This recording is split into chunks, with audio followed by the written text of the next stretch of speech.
Given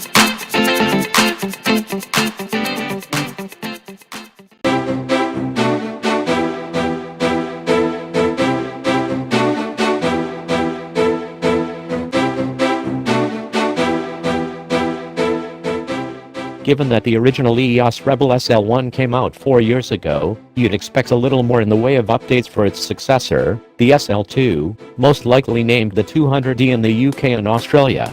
It remains the littlest dSLR in Canon's stable, though its body weight has increased to about a pound, 450 g. You can expect to see the Rebel SL2 by the end of July. It will run $550 for the body and $700 for a kit with the 18-55mm f4 5.6's STM lens.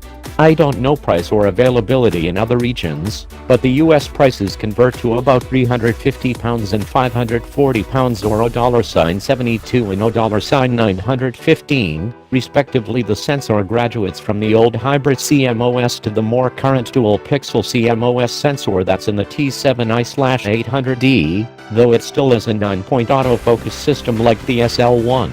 So, it's likely faster, but still doesn't cover much of the frame. The LCD now flips out as well, which enables the new selfie mode, and it adds Bluetooth to its wireless bag of tricks.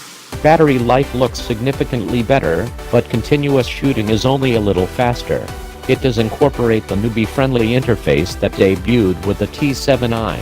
You've basically got 3 compact DSLR options, the SL1/SL2, the Nikon D5600 or the Pentax K70.